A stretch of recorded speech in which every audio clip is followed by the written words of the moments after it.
ಸಂಯುಕ್ತ, ಏನಾಯ್ತು? ಯಾಕಷ್ಟು ಶಾಕಲ್ಲಿದ್ಯಾ ಅಂತ ಕೇಳ್ತಾ ಅವಳನ್ನ ಮೇಲೆ ಬಿಸ್ದ. ಆಗ ವಿರಾಜ್ ಸ್ಮೈಲ್ ಮಾಡ್ತಾ, ಅವಳನ್ನೇನು ಕೇಳ್ತೀಯ ರಾಹುಲ್, ನಾನು ಹೇಳ್ತೀನಿ ಕೇಳು.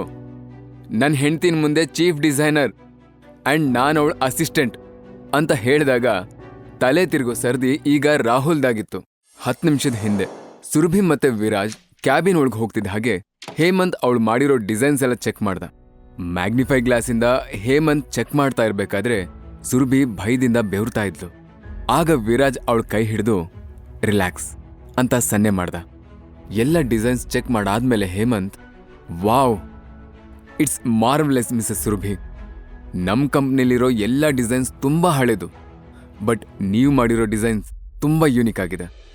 ನೀವು ಕಳಿಸಿರೋ ಡಿಸೈನ್ ಮಾರ್ಕೆಟಲ್ಲಿ ರಿಲೀಸ್ ಆದರೆ ನಮ್ಮ ಕಂಪ್ನಿಗೆ ತುಂಬ ಒಳ್ಳೆ ಪ್ರಾಫಿಟ್ ಸಿಗುತ್ತೆ.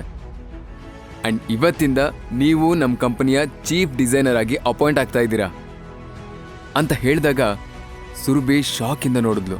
ಹೇಮಂತ್ ಹೇಳಿರೋ ಮಾತುಗಳು ಅವಳ ಕಿವಿಲಿ ಇನ್ನೂ ಗುಯ್ಗೂಡ್ತಾ ಇತ್ತು. ಏನು ಹೇಳ್ತಾ ಇದ್ದೀರಾ? ನಾನು ಈ ಕಂಪ್ನಿ ಚೀಫ್ ಡಿಸೈನರಾ?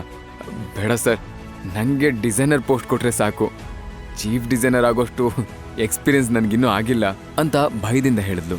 ಹೇಮಂತ್ ಎಂಕರೇಜಿಂಗ್ ಆಗಿ ಸ್ಮೈಲ್ ಮಾಡ್ತಾ, you have the talent, you deserve this post ಅಂತ ಹೇಳಿದಾಗ ಸುರಭಿ ಕಣ್ಗಳು ಖುಷಿಯಿಂದ ಒದ್ದೆ ಆಯಿತು. ಮಾತೆ ಹೊರಡಲಿಲ್ಲ. ಸೊ ಮಿಸ್ ಸುರಭಿ, ನೀವು ಇವತ್ತಿಂದನೇ ನಮ್ಮ ಕಂಪ್ನಿ ಜಾಯ್ನ್ ಆಗ್ಬೋದು. ನಾನು ಬೋರ್ಡ್ ಆಫ್ ಡೈರೆಕ್ಟರ್ ಜೊತೆ ಮಾತಾಡ್ತೀನಿ. ಈ ಡಿಸೈನ್ ಮಾರ್ಕೆಟ್ಗೆ ಬಂದರೆ ನಮ್ಮ ಕಂಪ್ನಿಗೆ ಲಾಭ ಮಾತ್ರ ಅಲ್ಲ, ಲಾಂಗ್ ಟರ್ಮ್ ಟ್ರೆಂಡ್ ಸೆಟ್ ಆಗೋದ್ರಲ್ಲಿ ಡೌಟೇ ಇಲ್ಲ ಅಂತ ಅಪ್ರಿಷಿಯೇಟ್ ಮಾಡ್ದ. ಖುಷಿಯಲ್ಲೇ ಕಣ್ಣೀರು ಒರೆಸ್ಕೊತಾ, thank you so much sir, ಇಷ್ಟು ದೊಡ್ಡ ಆಪರ್ಚುನಿಟಿ ಕೊಟ್ಟಿದ್ದಕ್ಕೆ. ನಾನು ಖಂಡಿತ ಈ ಪ್ರಾಜೆಕ್ಟ್ ಸಕ್ಸಸ್ ಆಗೋ ಹಾಗೆ ಮಾಡ್ತೀನಿ ಸರ್, ಐ ಪ್ರಾಮಿಸ್ ಅಂತ ಹೇಳಿ ಸುರಭಿ ಅದೇ ಎಕ್ಸೈಟ್ಮೆಂಟಲ್ಲಿ ವಿರಾಜ್ ಕಡೆ ಥ್ಯಾಂಕ್ ಯು ಅನ್ನೋಂತೆ ನೋಡಿದಾಗ ವಿರಾಜ್ ಕಂಗ್ರ್ಯಾಚುಲೇಷನ್ ಅಂತ ಪ್ರೌಡ್ ಫೀಲಿಂದ ಹೇಳ್ದ. ಗಂಡ ಹೆಂಡತಿ ಇಬ್ರನ್ನೂ ನೋಡ್ತಾ ಮೀಸೆ ಅಡಿಯಲ್ಲೇ ತುಂಟು ನಗು ನಗ್ತಾ ಇದ್ದ ಹೇಮಂತ್ ಏನನ್ನು ಹೊಸದಾಗಿ ಗಮನಿಸಿದ ಹಾಗೆ ಸಡನ್ನಾಗಿ, ಅದ್ ಸರಿ, ನಿಮ್ಮ ಹಸ್ಬೆಂಡ್ ಏನು ಕೆಲಸ ಮಾಡ್ತಾರೆ? ಅವ್ರಿಗೆ ಈ ಜ್ಯುವೆಲರಿ ಡಿಸೈನ್ಸ್ ಮೇಲೆ ಇಂಟ್ರೆಸ್ಟ್ ಇದೆಯಾ ಅಂತ ಕೇಳಿದಾಗ ಸುರಭಿ, ಆ್ಯಕ್ಚುಲಿ ಸರ್, ನಿಮಗೆ ಈ ಡಿಸೈನ್ ಇಷ್ಟ ಆಗೋದಕ್ಕೆ ನನ್ನ ಹಸ್ಬೆಂಡೇ ಕಾರಣ. ಅವ್ರ ಆ್ಯಡ್ ತೋರಿಸಿ ಅಪ್ಲೈ ಮಾಡೋ ಅಂದಿದ್ದರಿಂದಲೇ ನಾನು ಮಾಡಿದ್ದು ಅಂತ ಇನ್ನಷ್ಟು ಉತ್ಸಾಹದಿಂದ ಹೇಳಿದ್ಲು. ವಿರಾಜ್ ಇಬ್ಬರಿಂದ ಸ್ವಲ್ಪ ದೂರ ಕೂತಿದ್ದ, ಆದರೆ ಇವರಾಡೋ ಮಾತುಗಳು ಅವನಿಗೆ ಸ್ಪಷ್ಟವಾಗಿ ಕೇಳ್ತಾ ಇತ್ತು. ಓಹ್, ವೆರಿ ಗುಡ್, ಹಾಗಿದ್ರೆ ಅವರು ನಮ್ಮ ಕಂಪ್ನಿಗೆ ಡಿಸೈನರ್ ಆಗಿ ಜಾಯ್ನ್ ಆಗ್ಬೋದಲ್ವಾ ಅಂತ ಹೇಮಂತ್ ಕೇಳಿದಾಗ ಸುರಭಿ ಅನುಮಾನ ಆಶ್ಚರ್ಯದಿಂದ ವಿರಾಜ್ ಮುಖ ನೋಡಿದ್ಲು.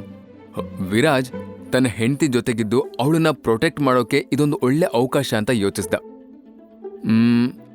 ನನಗೆ ಈ ಫೀಲ್ಡಲ್ಲಿ ಅಷ್ಟೊಂದು ಎಕ್ಸ್ಪೀರಿಯನ್ಸ್ ಇಲ್ಲ, ಬಟ್ ನಾನು ಚೀಫ್ ಡಿಸೈನರ್ ಕೆಳಗೆ ಅಸಿಸ್ಟೆಂಟ್ ಆಗಿ ವರ್ಕ್ ಮಾಡೋಕೆ ರೆಡಿ ಇದ್ದೀನಿ ಅಂದಾಗ ಸುರಭಿ ಮತ್ತೆ ಅನುಮಾನದಿಂದ ಹೇಮಂತ್ ಕಡೆ ನೋಡಿದ್ಲು. ಅವಳಿಗೆ ಏನು ನಡೀತಿದೆ ಅನ್ನೋದನ್ನ ನಂಬೋಕೆ ಆಗ್ತಿಲ್ಲ.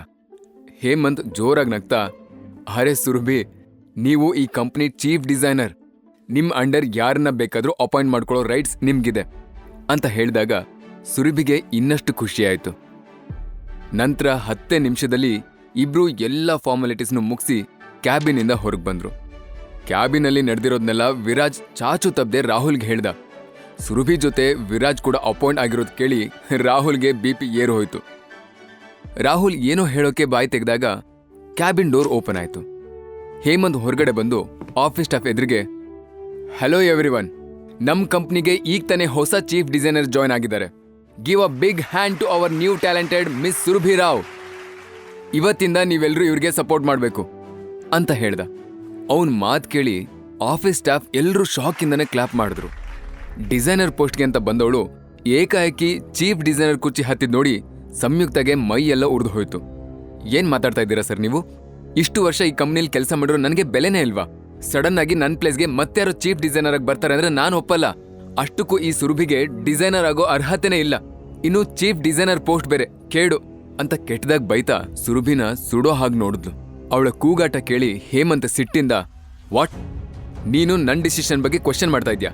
ಹೌ ಡೇರ್ ಯು ಮಿಸಸ್ ಸಂಯುಕ್ತ ಅಂತ ವಾಯ್ಸ್ ರೈಸ್ ಮಾಡಿದಾಗ ಸಂಯುಕ್ತಗೆ ಸ್ವಲ್ಪ ಭಯ ಆಯಿತು. ಅವಳ ಭಯ ನೋಡಿ ವಿರಾಜ್ ಮತ್ತೆ ಸುರಭಿಗೆ ಒಳೊಳಗೆ ನಗು ಬಂತು. ತನ್ನ ಹೆಂಡತಿಗೆ ಈ ರೀತಿ ಅವಮಾನ ಆಗ್ತಾ ಇರೋದು ನೋಡಿ ರಾಹುಲ್, ಮಿಸ್ಟರ್ ಹೇಮಂತ್, ನೀವು ತುಂಬ ಅರ್ಜೆಂಟಲ್ಲಿ ಡಿಸಿಷನ್ ತಗೊಳ್ತಾ ಇದ್ದೀರಾ. ಅಲ್ಲ, ನಮ್ಮ ಕಂಪ್ನಿಗೆ ಚೀಫ್ ಡಿಸೈನರ್ ಆಗಿ ಸಂಯುಕ್ತ ಇರುವಾಗ ಅವಳ ಪ್ಲೇಸ್ಗೆ ಮತ್ತೊಬ್ಳನ್ನ ಹೇಗೆ ಅಪಾಯಿಂಟ್ ಮಾಡ್ಕೊಳ್ತೀರಾ? ಸುರಭಿಗೆ ಈ ಫೀಲ್ಡ್ನಲ್ಲಿ ಎಕ್ಸ್ಪೀರಿಯನ್ಸ್ ಆಗಲಿ, ಕ್ವಾಲಿಫಿಕೇಶನ್ ಆಗಲಿ, ನಾಲೆಜ್ ಆಗಲಿ ಏನೂ ಇಲ್ಲ. ಐ ಆಮ್ ಶ್ಯೂರ್ ನಮ್ಮ ಬೋರ್ಡ್ ಆಫ್ ಡೈರೆಕ್ಟರ್ಸ್ ನಿಮ್ಮ ಡಿಸಿಷನ್ನ ಒಪ್ಕೊಳ್ಳೋದಿಲ್ಲ ಅಂತ ಗುಡುಗ್ದ. ಆಗ ಹೇಮಂತ್ ಜೋರಾಗಿ ನಗ್ತಾ, ಹಲೋ ಮಿಸ್ಟರ್ ರಾಹುಲ್, ನಾನು ನಿಮ್ಮ ಪರ್ಮಿಷನ್ ಕೇಳ್ತಾ ಇಲ್ಲ, ನನ್ನ ಡಿಸಿಷನ್ ಹೇಳ್ತಾ ಇದ್ದೀನಿ ಅಷ್ಟೇ. ನಾನು ಸುರಭಿನ ಅಪಾಯಿಂಟ್ ಮಾಡ್ಕೊಂಡಿದ್ದೀನಿ. ಮಧ್ಯದಲ್ಲಿ ಕಡ್ಡಿ ಅಲ್ಲಾಡ್ಸೋಕೆ ನೀನು ಯಾರು? ನನ್ನ ಡಿಸಿಷನ್ ಬಗ್ಗೆ ನಿಂಗೆ ಅಸಮಾಧಾನ ಇದ್ರೆ ಬೋರ್ಡ್ ಆಫ್ ಡೈರೆಕ್ಟರ್ ಜೊತೆ ಮಾತಾಡಿ. ಆಗ ಅವರು ನಿನ್ನ ಹೆಂಡತಿ ಮತ್ತು ಸುರಭಿ ಮಧ್ಯೆ ಕಾಂಪಿಟೇಷನ್ ಇಡ್ತಾರೆ. ಪ್ರತಿ ವರ್ಷ ನಡೆಯೋ ಜ್ಯುವೆಲರಿ ಎಕ್ಸಿಬಿಷನ್ನಲ್ಲಿ ಈ ಡಿಸೈನ್ ಪ್ರೆಸೆಂಟ್ ಆಗಲಿ. ಆಗ ನಿನಗೆ ಇದ್ರ ವ್ಯಾಲ್ಯೂ ಗೊತ್ತಾಗುತ್ತೆ. ಮೊದಲು ಯಾವುದು ಪ್ಯೂರ್ ಗೋಲ್ಡ್ ಅನ್ನೋದನ್ನ ತಿಳ್ಕೊ. ಅದು ಬಿಟ್ಟು ನನ್ನ ಹತ್ರ ವಾಯ್ಸ್ ರೈಸ್ ಮಾಡಬೇಡ ಅಂತ ವಾರ್ನ್ ಮಾಡ್ದ.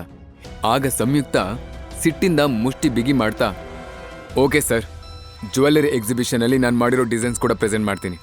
ಆಗ ಯಾರು ಜಾಸ್ತಿ ಟ್ಯಾಲೆಂಟೆಡ್ ಇದ್ದಾರೆ ಅನ್ನೋದನ್ನ ನೀವೇ ನೋಡ್ಬೋದು ಅಂತ ಹೇಳಿದಾಗ ಹೇಮಂತ್ ಸರ್ಕಾಸ್ಟಿಕ್ ಆಗಿ ಸ್ಮೈಲ್ ಮಾಡ್ತಾ, ಲೆಟ್ಸ್ ಸಿ ಅಂತ ಹೇಳಿ ಕ್ಯಾಬಿನ್ ಒಳಗೆ ಹೋದ. ಸುರಭಿ ಮತ್ತೆ ವಿರಾಜ್ ಇಬ್ರು ಮನೆಗೆ ಬರ್ತಿದ್ದ ಹಾಗೆ ಸುರಭಿಗೆ ಜಾಬ್ ಸಿಕ್ಕಿರೋ ವಿಷಯ ಕೇಳಿ ರೇಣುಕಾಗೆ ತುಂಬಾ ಖುಷಿ ಆಯಿತು. ತಕ್ಷಣ ಅವಳನ್ನ ಹಗ್ ಮಾಡ್ತಾ, ನನ್ನ ಬಂಗಾರ, ನನ್ನ ಮಗಳು ಅಷ್ಟು ದೊಡ್ಡ ಕಂಪ್ನಿಗೆ ಚೀಫ್ ಡಿಸೈನರ್ ಕೆಲ್ಸಕ್ಕೆ ಸೇರಿದ್ದು ಅಲ್ಲದೆ ಅಷ್ಟು ದೊಡ್ಡ ಪ್ರಾಜೆಕ್ಟ್ ಸಿಕ್ಕಿದೆ ಅವಳಿಗೆ. ನನಗಂತೂ ತುಂಬಾನೇ ಖುಷಿ ಆಗ್ತಾ ಇದೆ. ನಾನು ಈಗಲೇ ಹೋಗಿ ಸ್ವೀಟ್ ಮಾಡ್ತೀನಿ ಅವಳಿಗೆ ಅಂತ ಎಕ್ಸೈಟ್ಮೆಂಟ್ ಇಂದ ಹೇಳಿದ್ದು. ನೋಡೋ, ನನ್ನ ಮಗಳು ಜೊತೆ ಸ್ವಲ್ಪ ಡಿಸ್ಟೆನ್ಸ್ ಮೇಂಟೈನ್ ಮಾಡೋ. 4 ಜನ ನಗೋ ಹಾಗೆ ಮಾಡಬೇಡ. ಆಫೀಸಲ್ಲಿ ನನ್ನ ಮಗಳು ಏನು ಹೇಳ್ತಾಳೋ ಅದನ್ನ ಸರಿಯಾಗಿ ಮಾಡು. ಏನಾದರೂ ಕೋತಿ ಚೇಷ್ಟೆ ಮಾಡ್ದ್ಯೋ ನಾನಂತೂ ಸುಮ್ಮನಿರಲ್ಲ ಅಂತ ವಾರ್ನ್ ಮಾಡಿದಾಗ ವಿರಾಜ್ ಅಂತ ತಲೆ ಆಡಿಸ್ದ. ಅವನ ತುಟಿ ಅಂಚಲ್ಲಿ ಒಂದು ಸಣ್ಣ ನಗು ಮಿಂಚಿ ಮರೆಯಾಗಿತ್ತು. ಆಮೇಲೆ ಸುರಭಿ ಸ್ಮೈಲ್ ಮಾಡ್ತಾ ರೂಮ್ ಒಳಗೆ ಹೋದ್ಲು. ವಿರಾಜ್ಗೆ ಈಗಲೇ ಅವಳ ಜೊತೆ ಸ್ವಲ್ಪ ಟೈಮ್ ಸ್ಪೆಂಡ್ ಮಾಡಬೇಕು ಅಂತ ಅನ್ನಿಸ್ತು.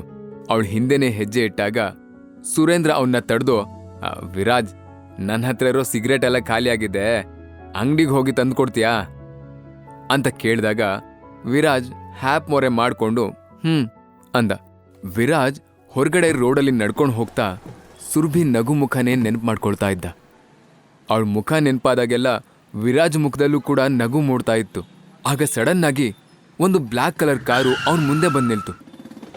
ನೋಡ್ತಿದ್ದ ಹಾಗೆ ಅದರಿಂದ 3-4 ಜನ ದಾಂಡಿಗರು ಇಳಿದು ಬಂದು ವಿರಾಜ್ನ ಗಟ್ಟಿಯಾಗಿ ಹಿಡ್ಕೊಂಡ್ರು. ಅವನ ಮುಖಕ್ಕೆ ಕಪ್ಪು ಬಟ್ಟೆ ಹಾಕಿ ಅವನ್ನ ಕಿಡ್ನಾಪ್ ಮಾಡೋ ಹಾಗೆ ಕಾರಲ್ಲಿ ಒತ್ತಾಯದಿಂದ ಕೂರಿಸಿದ್ರು. ವಿರಾಜ್ ಇನ್ನೇನು ಅವ್ರ ವಿರುದ್ಧ ಹೊಡೆದಾಡಬೇಕು ಅಷ್ಟರಲ್ಲಿ ಯಾರೋ ಒಬ್ಬ ಅವನಿಗೆ ಒಂದು ಇಂಜೆಕ್ಷನ್ ಚುಚ್ಚೇ ಬಿಟ್ಟ. ಒಂದು ಕ್ಷಣಕ್ಕೆ ವಿರಾಜ್ ಬಾಡಿ ಕಲ್ಲಿನ ಹಾಗಾಗೋಯ್ತು. ಹಾಗಾದ್ರೆ ಆ ಕಾರಲ್ಲಿ ಬಂದಿರೋ ವ್ಯಕ್ತಿಗಳ್ಯಾರು? ವಿರಾಜ್ನ ಯಾಕೆ ಕಿಡ್ನಾಪ್ ಮಾಡ್ತಿದ್ದಾರೆ? ಮತ್ತೆ ಕಶ್ಯಪ್ ಫ್ಯಾಮಿಲಿಯಿಂದ ವಿರಾಜ್ಗೆ ಬುಲಾವ್ ಬಂತ? ಕೇವಲ ಪಾಕೆಟ್ ಎಫ್ಎಂನಲ್ಲಿ ಈಗಲೇ ಡೌನ್ಲೋಡ್ ಮಾಡಿ ಹಾಗೂ ಕೇಳಿ ವಿರಾಜ್ನ ಅದ್ಭುತ ಕತೆ ವೀರಮಾಣಿಕ್ಯ. ಲಿಂಕ್ ಡಿಸ್ಕ್ರಿಪ್ಷನ್ನಲ್ಲಿ ಇದೆ.